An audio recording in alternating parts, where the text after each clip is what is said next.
I never imagined that the moment I thought would mark the beginning of my golden years would turn into one of the most challenging battles of my life. Picture this. You're 69 years old. You've just spent your entire life savings on a small countryside retreat where you plan to spend your remaining years in peace, and then your daughter calls with news that will shatter that dream in an instant. Standing in front of the modest bathroom mirror of my newly purchased country cottage, I was dabbing away tears of pure joy that had been rolling down my weathered face. After 4.5 decades of marriage and spending 2 grueling years mourning my beloved husband's passing, I had finally taken a step that was entirely my own. This quaint little house, surrounded by a garden brimming with potential and windows that framed endless fields, was exclusively mine. Every square inch belonged to me alone. The $5,000 I had painstakingly saved, coin by coin, forgoing countless small luxuries over the decades, had finally found its purpose. For the very first time in my entire existence, I possessed something that no one could strip away from me. A haven where I could nurture my flowers, lose myself in books, and simply breathe in tranquility.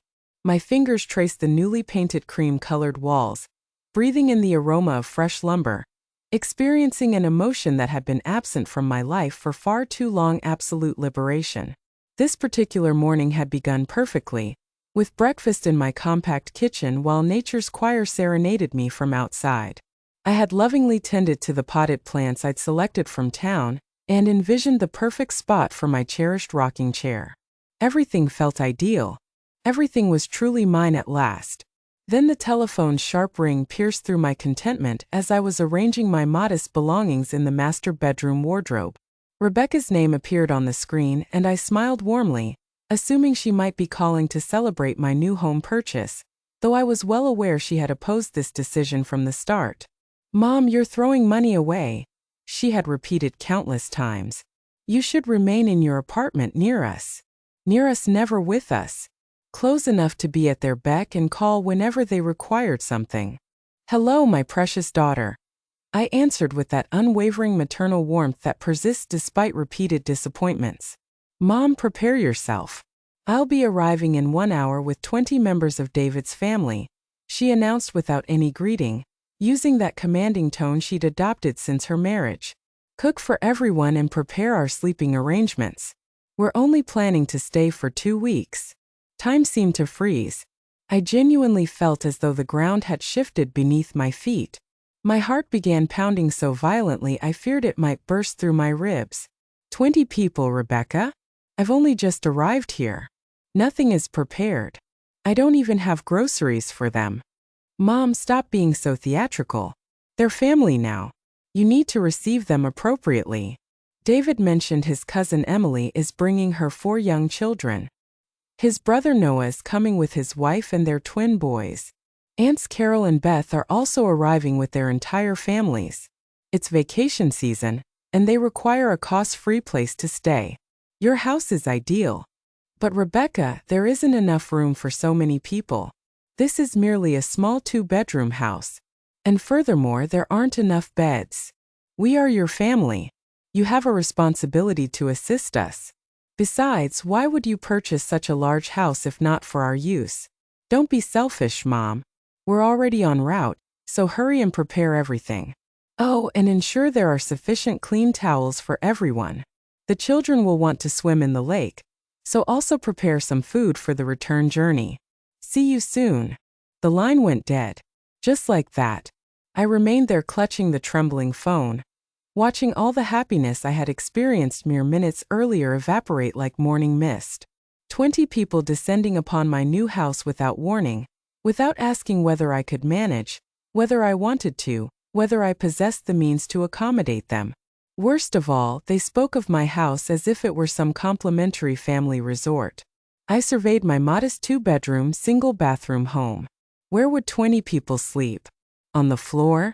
In my living room that barely contained a small sofa?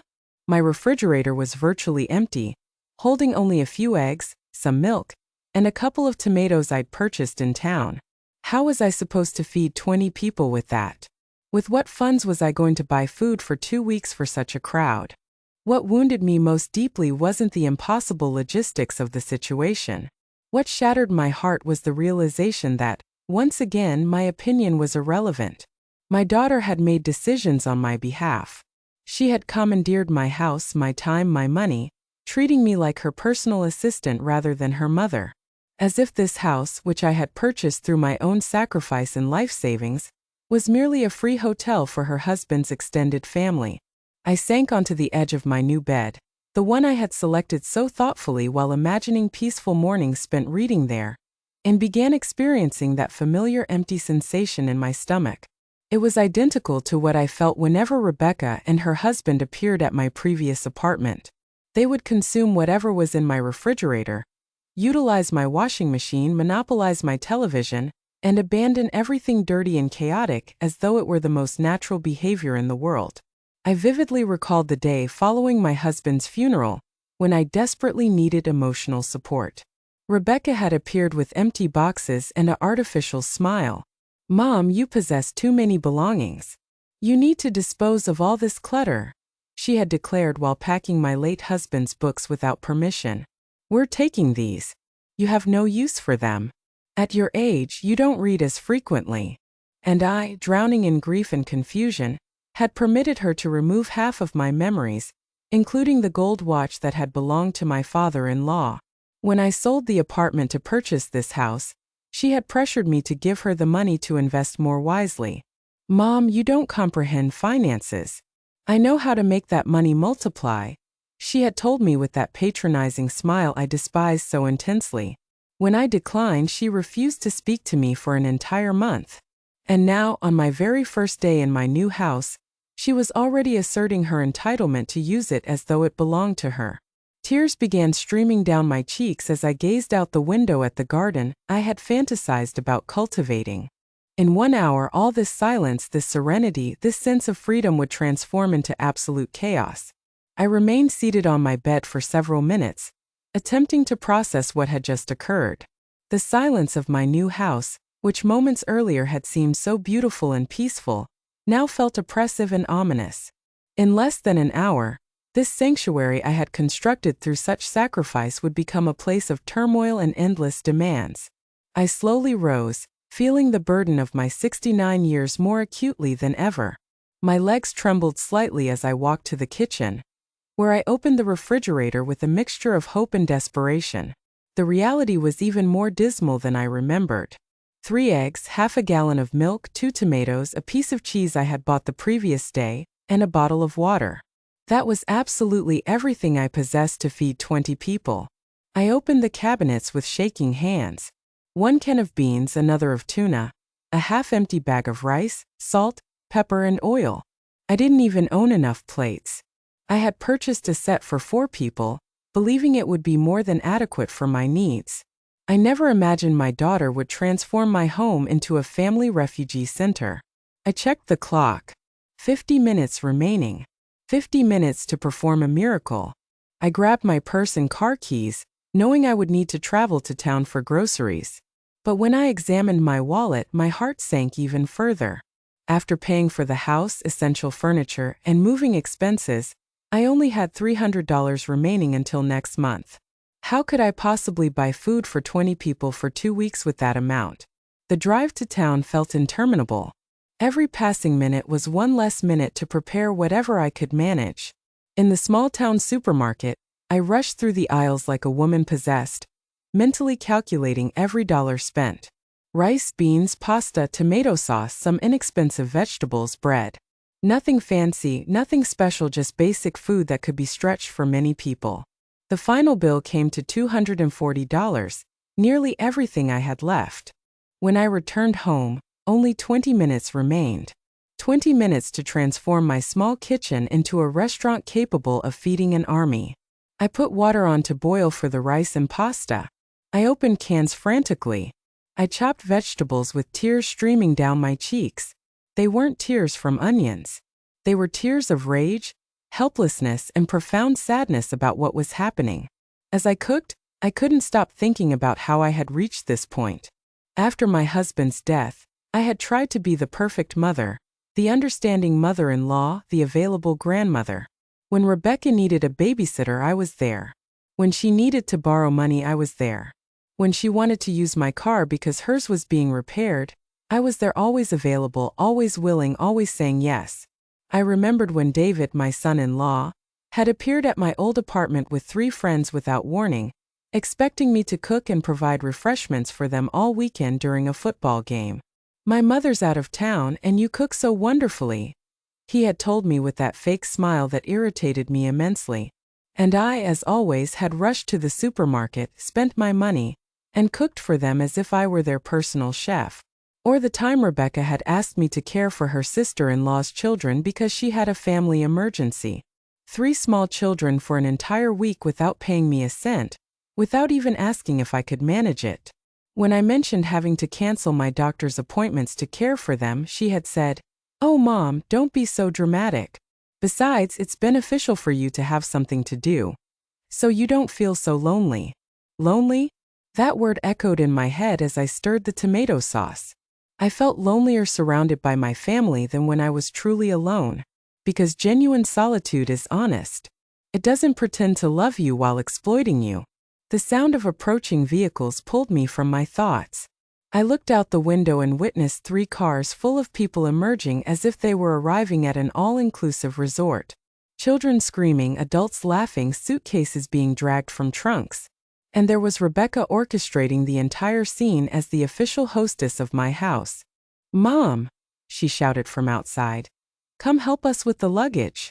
I stood there in my kitchen holding the wooden spoon I had been using to stir the sauce, and something inside me fractured. Not in the dramatic way you witness in movies, but in a quiet and decisive manner. Like when the thinnest thread holding too heavy a weight finally snaps. I walked out of the kitchen and opened the front door. What I saw took my breath away. 20 people indeed, from infants to elderly adults, all emerging from the cars as if they were arriving at their favorite vacation resort. Some already wore swimsuits, others carried coolers full of beer, and all of them, absolutely all of them, looked at me with that expectant smile of someone who knows they will be treated like royalty. "Aunt Mary," shouted Emily, David's cousin, carrying a crying infant. "What a gorgeous house. The kids are going to love it here. I hope you prepared plenty of food because we're starving from the journey." Noah, David's brother, approached, patting me on the back as if we were old friends. "Mother-in-law, this is perfect for vacation. Is the meal ready? The kids haven't had lunch." Of course they hadn't eaten lunch because they knew Grandma Mary would be there to solve everything. As always, like the dependable employee who never refuses. "Mom," Rebecca said, approaching with a smile that didn't reach her eyes, "I hope you prepared the bedrooms. Emily and her family will need the master bedroom because the baby cries frequently at night, and we can sleep in the other room. The rest can settle in the living room." The master bedroom, my bedroom, the room where I had placed my belongings just hours ago, where I had imagined awakening every morning while gazing at the garden through the window. Without consulting me, without asking my permission, they had already decided I would sleep on the sofa in my own house. I looked at all these people invading my space, touching my belongings, discussing my house as though it belonged to them, and for the first time in many years, I felt something different from resignation.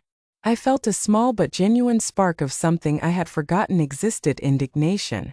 But I still didn't know what to do with it. "Mom, the food!" Rebecca yelled from the door, as if I were a waitress who had taken too long to take the order. "The kids are hungry, and the adults want to eat too before we settle in." I returned to the kitchen like a zombie, feeling the eyes of 20 people focused on my back. On the stove, the rice had stuck slightly to the bottom of the pot. The pasta was nearly overcooked, and the tomato sauce appeared thinner than I would have preferred. But it was what I had. It was what I had managed to create with the limited time and money available. I began serving on the few plates I owned, knowing they wouldn't be sufficient. Indeed, after serving 8 plates, I ran out of dishes. I had to improvise with cups, bowls, and even used a pot lid as a plate for one of the smaller children. The humiliation was complete. "Is this everything?" Noah asked, examining his plate with the small portion of rice and sauce I had managed to serve him. "I thought there would be meat or chicken. Don't you have anything else?" "It's just that you arrived very suddenly and I didn't have time to," I began to explain, but David interrupted me. "Mary, it's fine. We understand you didn't expect so many people, but you could have made more of an effort. We're family, aren't we? Besides, this house is beautiful. You surely have money saved to purchase better things. Money saved. If only they knew I had just spent nearly everything I had left on that meal they were criticizing. Perhaps not. They would probably still be criticizing anyway. David's family possessed that special ability to make you feel guilty regardless of the circumstances. Grandma, one of Noah's twins said, a boy about 8 years old, do you have video games like at my other grandparents' house? No, my love, there are no video games here. I replied with the sweetest voice I could manage, trying not to unleash my frustration on an innocent child. What about cable TV and Wi-Fi? He continued asking. Not yet, darling. I just moved in and haven't established those services yet. The child looked at me as if I had told him I lived in a cave. So what are we going to do for 2 weeks? This is boring. Emily, while changing her baby's diaper on my dining room table, joined the conversation. Mary, we need you to go to town to buy diapers, formula, and baby food.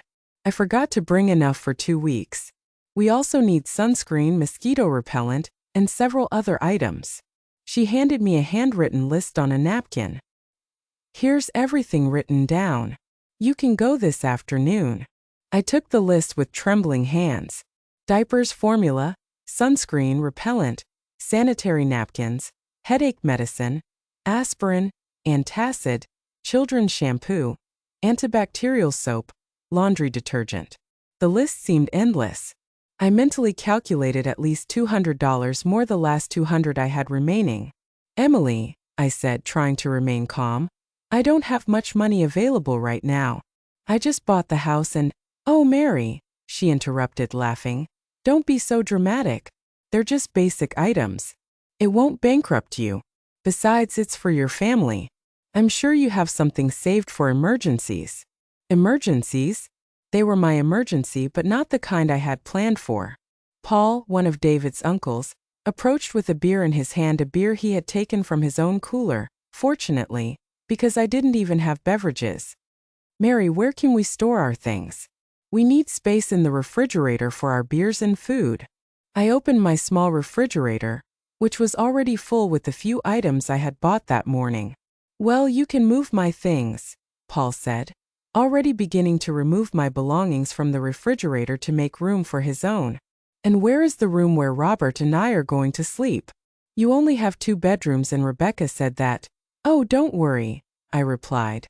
We can sleep in the living room. Just make sure you have enough blankets and pillows. It gets cold at night here in the countryside. Blankets and pillows for 20 people. I possessed exactly 3 blankets and 4 pillows in the entire house, my house, which was becoming a charity hotel. Meanwhile, the children had discovered my garden and were running among the potted plants I had bought so lovingly that morning. I watched as one of them trampled my small tomato plants that I had planted just hours before, filled with hope and excitement. Children, be careful, I shouted from the window. Oh, let them be, Noah shouted back. They're kids. They need to run and play. That's why we came to the countryside, so they could be free. Free in my garden, destroying my plants while my money paid for their meals as I became the hotel employee for all these people.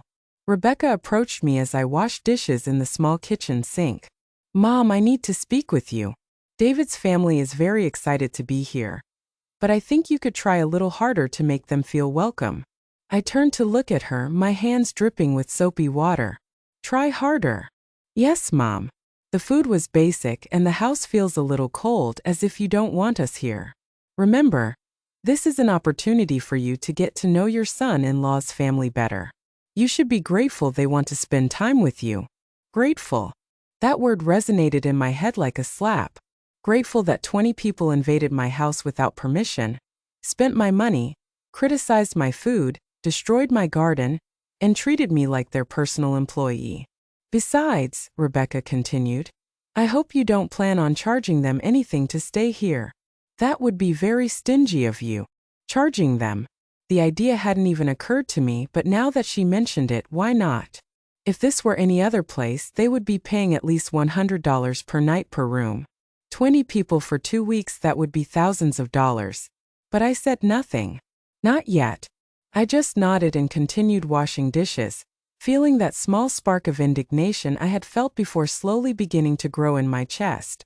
That night, while 20 people slept comfortably in my house, I remained awake on the small sofa in the living room, listening to the snores coming from everywhere, staring at the ceiling, and wondering when exactly I had lost control of my own life. The answer came to me in the darkness. I had lost it gradually, bit by bit. Every time I said yes when I wanted to say no. Every time I prioritized others' needs over my own. Every time I allowed them to treat me as if my time, my money, and my space held no value. But for the first time in a long while, I also realized something else. It was still possible to regain that control. I awakened at 5 in the morning with terrible back pain from sleeping on the sofa. The silence of dawn lasted exactly 30 seconds before chaos resumed. Emily's baby began crying, waking all the other children, who immediately started running through the house, screaming and playing as if it were an amusement park. I rose from the sofa, feeling every one of my 69 years in my joints, and headed to the kitchen to make coffee. I needed caffeine to survive what was coming. But when I arrived, I found Noah already there, rummaging through my refrigerator as if it were his own. "Good morning, Mary," he said without looking up. "Where's the coffee? And we need milk for the kids' cereal." "I don't have cereal," I replied, trying to maintain a neutral tone. "What do you mean you don't have cereal? What are the kids going to eat for breakfast then?" It was an honest question, and I didn't have an honest answer. I didn't have cereal. I didn't have enough milk. I didn't have enough of anything to feed 20 people for 2 weeks. My small pantry was designed for one person who ate simply and economically. I could make scrambled eggs, I offered, knowing I had exactly 6 eggs left after the ones I had used yesterday. 6 eggs for 20 people? Noah asked, laughing. "We'd better go to town to buy real food.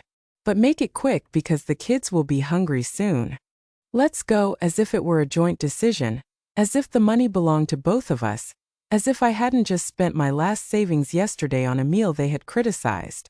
Emily appeared in the kitchen with the baby in her arms and a sour expression. "Mary, I need you to boil water for the bottle, and I also need you to wash these clothes because the baby soiled himself last night." She handed me a bag full of dirty clothes that smelled terrible. "Didn't you bring enough clothes for the baby?" I asked. "Yes, but I didn't think he would get so dirty. Besides, you have a washing machine here. Isn't it easier to wash here than to carry so much laundry?" Easier for her, more work for me, more expense for water, electricity, and detergent for me. The children began arriving in the kitchen like a hungry pack of wolves. 5 children between the ages of 4 and 12, all asking what was for breakfast, all expecting the magical grandma to produce food out of thin air. "Grandma, I'm hungry," the youngest girl said with such an innocent face that it broke my heart. It wasn't her fault to be in this situation. "I know, my love. Let's see what we can do," I replied, opening empty cabinets and trying to work miracles. Robert appeared, yawning and scratching his stomach. "Mary, do you have coffee? And not that instant stuff. I hope for something decent." Decent coffee? I had just gotten up from my own sofa after being kicked out of my own bed, and he was requesting gourmet coffee. "I only have instant coffee," I told him. "Seriously? Well, I guess we'll have to go to town to buy real coffee too. And since we're going, we can buy everything we need for these days." We, again that word, as if we were partners in this disaster. Rebecca descended from my room where she had slept comfortably in my bed, looking perfectly rested. "Good morning, Mom. Is breakfast ready? David is hungry and doesn't like to wait." "Rebecca, I don't have enough food for." "Mom, we already discussed this yesterday. You need to get more organized. We are 20 people. You can't improvise. Why don't you make a proper shopping list and go to town?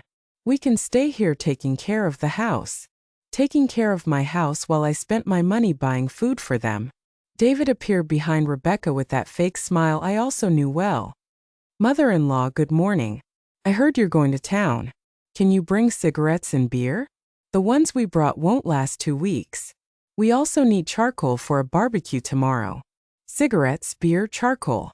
The list of expenses kept growing while my wallet kept shrinking. David, I don't smoke and I don't drink. I don't know what brands. Don't worry, any brand is fine. The important thing is that we have enough to have a good time. Having a good time with my money in my house while I worked as their personal employee.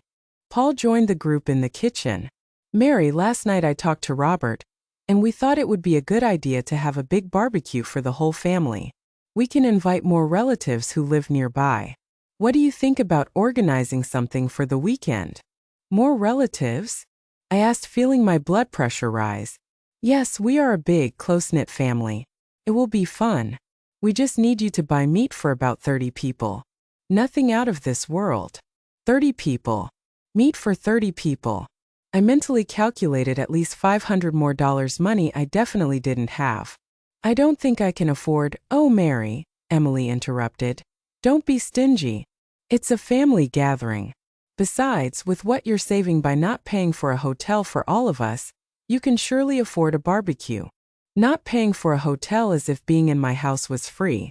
As if my time, my space, my peace of mind were worth nothing. The children, meanwhile, had found my few boxes of crackers and were eating them directly from the package, scattering crumbs all over my freshly cleaned kitchen. Children, don't eat those. I shouted. What are those crackers for, Mom? Rebecca asked in an annoyed tone. They're just crackers. The kids are hungry, and you haven't prepared anything for breakfast. At least let them eat something. Something, my crackers, my food, my last food reserve in the house. Mom, Rebecca continued, I think you're being a little selfish. This is a beautiful opportunity for family bonding, and you're just complaining about small things like crackers and money. Aren't you happy to see us happy? Happy. They were happy spending my money, sleeping in my house, eating my food, and treating me like their employee. Of course they were happy. I stood there in my kitchen, surrounded by 20 people who looked at me as if I were the villain of the story for not having enough food to feed them for free for 2 weeks, and something inside me finally clicked. It wasn't a dramatic explosion. It was more like when a puzzle piece that had been out of place for years finally fits. Suddenly, I could see the complete picture with a clarity that surprised me. These people didn't love me. They needed me. There was a huge difference between those two things, and I had spent years confusing them. It's okay, I told them with a calm that surprised even myself. I'll go to town to buy what you need. Everyone smiled, satisfied that they had won another battle against the obliging grandma. But as I took my purse and car keys, I wasn't thinking about food or shopping lists. I was thinking about something completely different. I was thinking about the lawyer's office I had seen in town yesterday, and a conversation that perhaps it was time to have. For the first time in days, I left my house with a genuine smile on my lips. The trip to town that morning was the most liberating I had experienced in years. For the first time since my family arrived, I was alone with my thoughts, with no one demanding anything from me, no children screaming, no adults treating me like a housekeeper. The silence of the car felt like a balm to my wounded soul. But I didn't go directly to the supermarket as they expected. Instead, I parked in front of a small cafe I had noticed the day before and sat down to have a real cup of coffee while organizing my thoughts. I needed time to process what I had understood that morning. Are you all right, ma'am? The waitress asked me, a middle-aged woman with a kind face. You look a little troubled. I smiled sadly. Let's say I'm going through a complicated family situation. Ah, she said, nodding knowingly. Family? Sometimes they're the ones who hurt us the most, aren't they? Her words hit me like lightning. That was exactly it.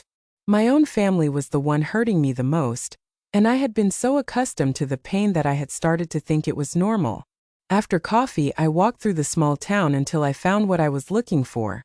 Jeremy Stone, attorney at law. The sign was simple but professional. I took a deep breath and entered. Good morning, said a man about 50 years old with a kind face. How can I help you? I need legal advice on family situations. I told him, feeling a little ridiculous but determined to continue. Jeremy invited me to sit down and offered me water. For the next hour, I told him everything from Rebecca's call to the invasion of my house, from the expenses they were forcing me to incur to the complete lack of respect for my property and my money. The man listened without interrupting, occasionally taking notes. Mrs. Albright, he finally said, what you are describing to me is financial and emotional abuse. The fact that they are family does not give them the right to use your property without permission, or to force you to spend your money on them. But they are my family, I murmured, repeating the excuse I had used for years. True family respects it doesn't exploit, he replied firmly. Have you ever thought about setting legal boundaries? Legal boundaries? The idea seemed as strange as it was liberating. What kind of boundaries? I asked.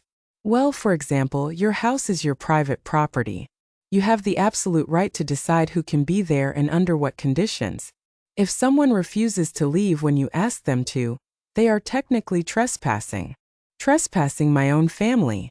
Also, Jeremy continued, if so many people are using your property as a place of lodging legally, you could charge them for the services you are providing, food, lodging, utilities. In any hotel, they would pay hundreds of dollars for what you are giving them for free. Could I really charge them? I asked, feeling a mix of hope and terror. Of course. It's your house. They are your resources. If they decided to come uninvited and without contributing financially, you have every right to establish commercial terms for their stay. I left Jeremy's office with a folder full of documents and a new perspective on my situation. I had drafted a formal letter establishing commercial lodging terms for my property, with rates per room, per meal, and per service. I also had information about my rights as a homeowner and the legal steps I could take if someone refused to respect my decisions. My next stop was the bank. I wanted to know exactly how much money I had left and how much I had spent in the last 2 days. The numbers were alarming. In less than 48 hours, I had spent $520 of my meager savings. At that rate, I would be completely bankrupt in a week. The bank manager, a young man named Richard, reviewed my account with a concerned expression. Mrs. Albright, these expenses are very high for your usual income. Is everything okay? I briefly explained the situation, and he nodded with understanding. Look, it's none of my business, but I've seen similar cases: elderly people who allow themselves to be financially exploited by relatives. Have you considered setting limits on your spending? I'm starting to consider it, I replied.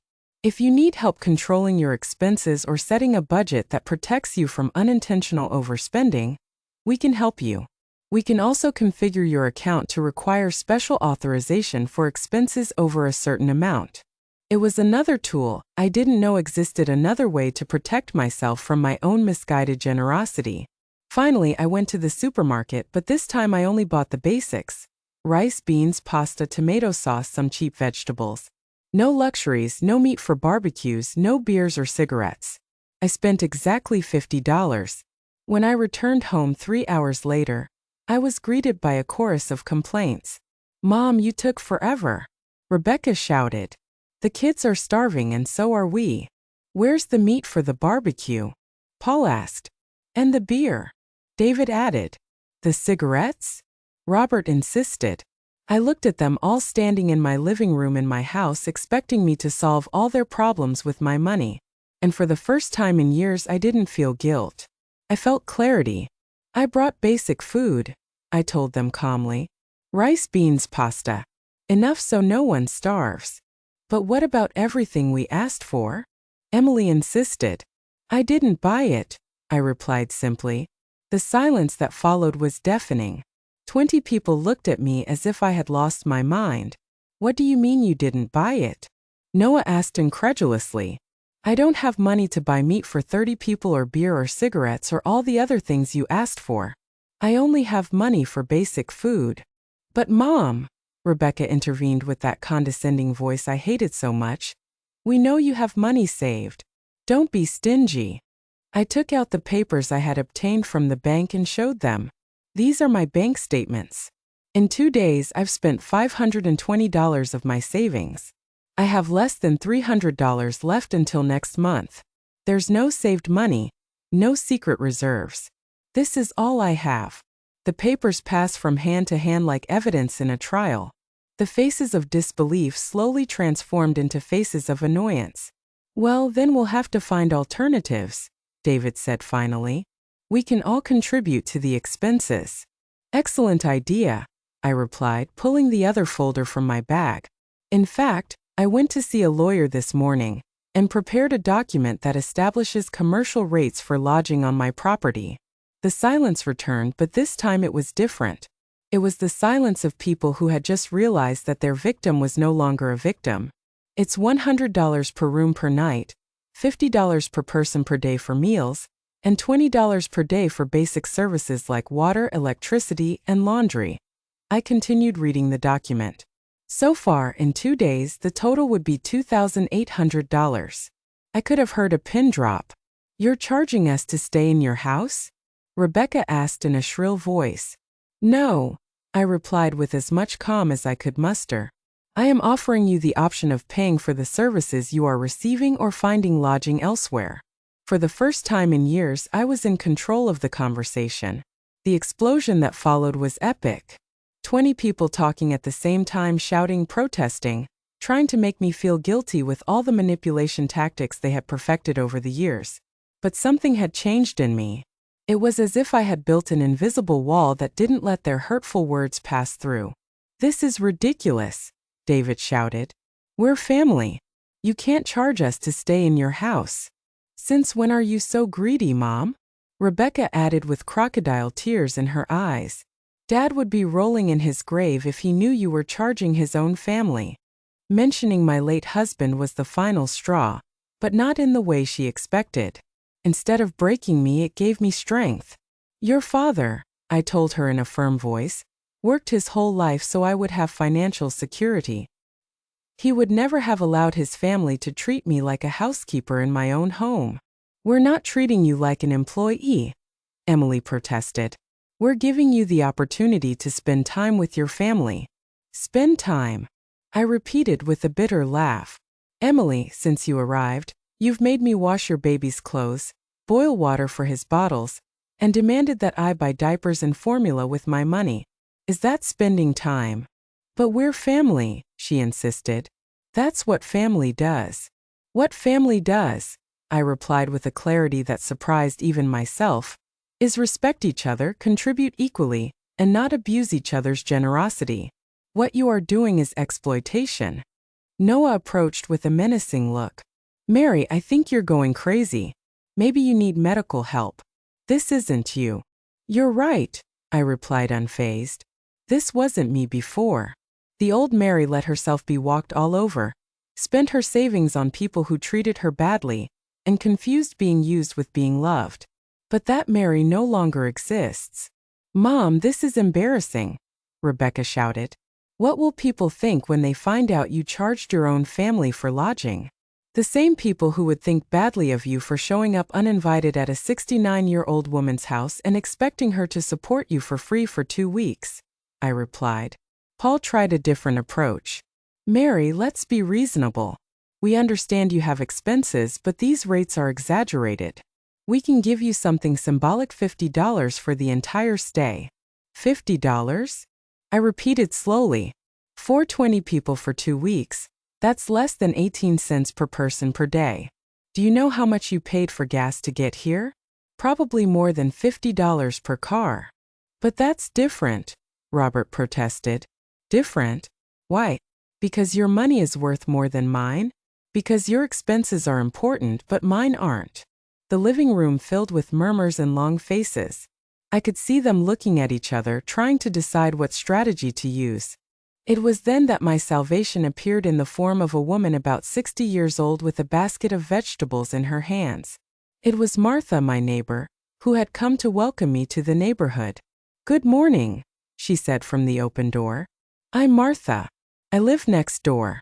I came to meet my new neighbor and excuse me. I see you have visitors. Come in, please, I said, grateful for the interruption. These are my relatives who came to visit. Martha entered and immediately sensed the tension in the atmosphere. She was one of those older women who have seen so much of life that they can read a situation in seconds. What a big family, she commented with a smile, but her intelligent eyes were already analyzing the scene. It must be expensive to maintain so many people. I hope they are contributing to the expenses. The awkward silence that followed was eloquent. They're not contributing? Martha asked with genuine surprise. Oh, what a shame. In my day, when you visited someone, you always brought something or helped with the expenses, especially if there were so many people. But we're family, Rebecca murmured. Ah, all the more reason, Martha replied energetically. Family is the one who should take care of their own the most. You know what? My daughter lives in the city, and every time she comes with her grandchildren, she always brings the complete groceries. She says it's not fair for me to spend my pension feeding her whole family. I could see how Martha's words were having an effect. It was one thing for me to tell them they were abusing me, but it was quite another for a stranger to confirm it. And where are you all from? Martha continued asking with innocent curiosity. From the city, David replied curtly. Oh, the trip must have been expensive. Gas, food on the way, and then arriving and finding everything paid for. How lucky. Although I suppose you all organized yourselves to help Mary with the expenses for so many people. Every word from Martha was like a needle pricking my family's conscience, or at least pricking their pride at being exposed to a stranger. Martha, I said, would you like to have some coffee? I'd love to get to know you better. Of course, but don't worry about waiting on me. I see you already have your hands full with so many people. As I prepared coffee for Martha in the kitchen, she followed me. Honey, she whispered, I don't know if it's my place to say this, but those people don't look like they're here out of affection. They look like they're here for convenience. Her words were like a revelation. Someone else saw what I had been seeing but had been denying for years. Is it that obvious? I asked. Darling, I've been in this world for 60 years. I've seen everything. Those people arrived expecting to be treated like royalty, and you look like someone who hasn't slept well and is spending money she doesn't have. I broke down a little. But they're my family. True family doesn't abuse, my dear. True family takes care of their elders, they don't exploit them. Martha put a comforting hand on my shoulder. Want me to tell you something? My sister had the same problem with her children. They lived off her, treated her like an employee, spent her pension. Do you know what she did? What? I asked hopefully. She set boundaries. She told them, you visit me when I invite you for the time I decide, and you contribute to the expenses. If you don't like it, find a hotel. At first, there was drama, shouting, emotional blackmail, but then they realized she was serious and it worked. Of course, now they visit her occasionally. Always bring something, always help, and treat her with respect because they learned that a mother's affection isn't free when they confuse it with exploitation. When we returned to the living room with the coffee, the family had been murmuring among themselves. I could see that they had reached some kind of consensus. David cleared his throat. Mary, we've been talking and we think maybe we could contribute something to the expenses. Not the exaggerated amounts you propose, but something reasonable. How much do you consider reasonable? I asked. $200 for the entire stay for all of us, Rebecca said. Martha almost choked on her coffee. $200 for 20 people for 2 weeks? Children, the cheapest hotel in town charges $60 per night per room. The math was relentless and they knew it. But I had already made my decision. $200, I repeated slowly, as if considering the offer. I saw them all with anticipation in their faces, thinking they had found a way to get their way once more. 420 people for 14 days with 3 meals a day?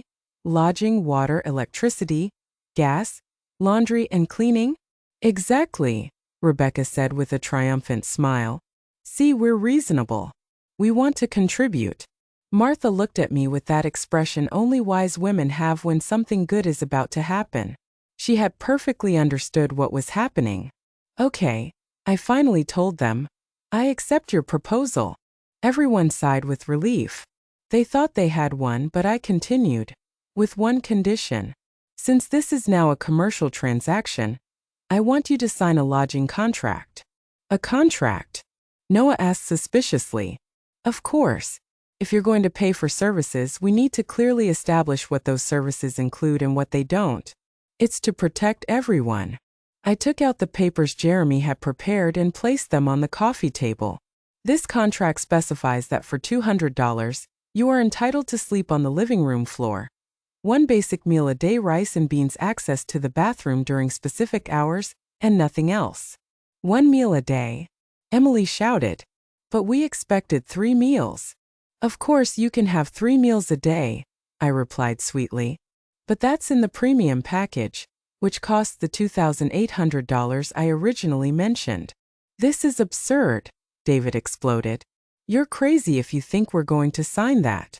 You don't have to sign it, I told them with perfect calm. You can find lodging elsewhere.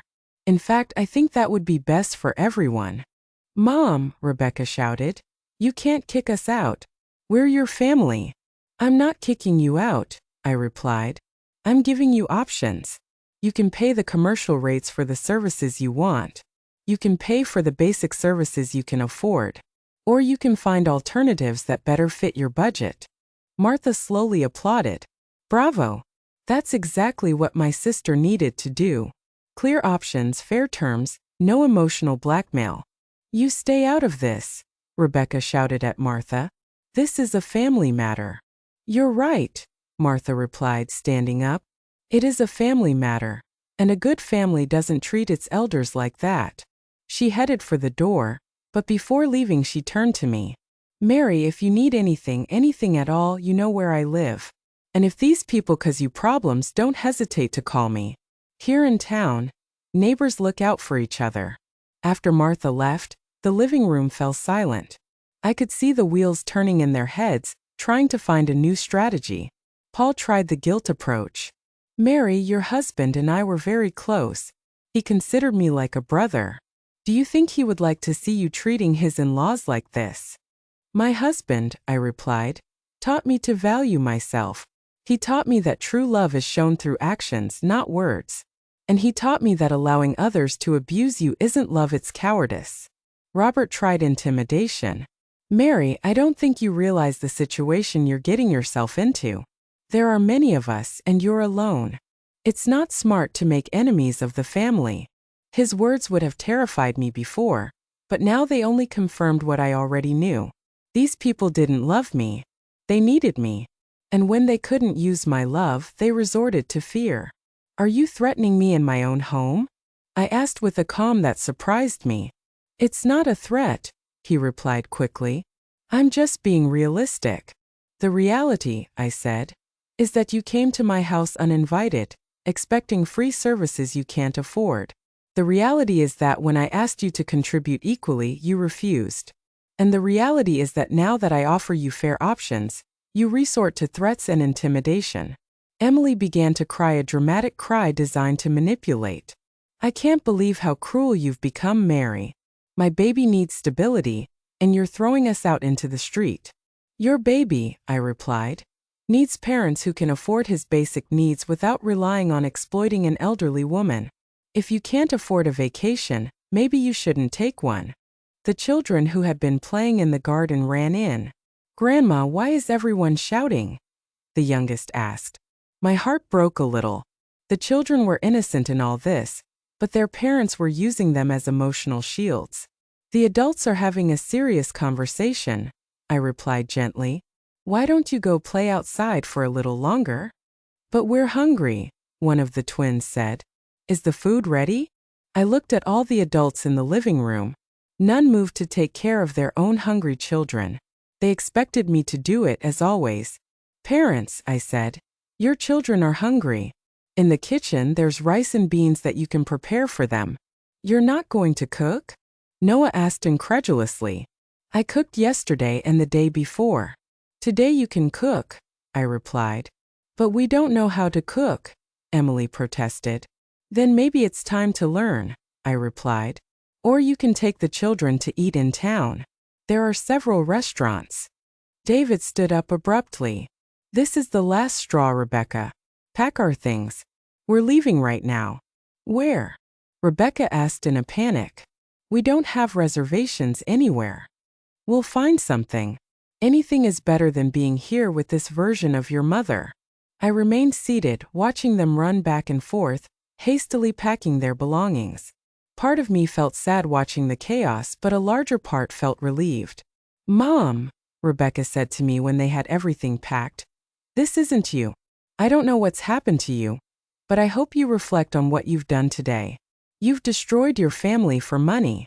No, I replied, standing up to look her directly in the eyes. I have found my dignity and learned the difference between family who loves me and people who use me. You'll regret this, she shouted as she left.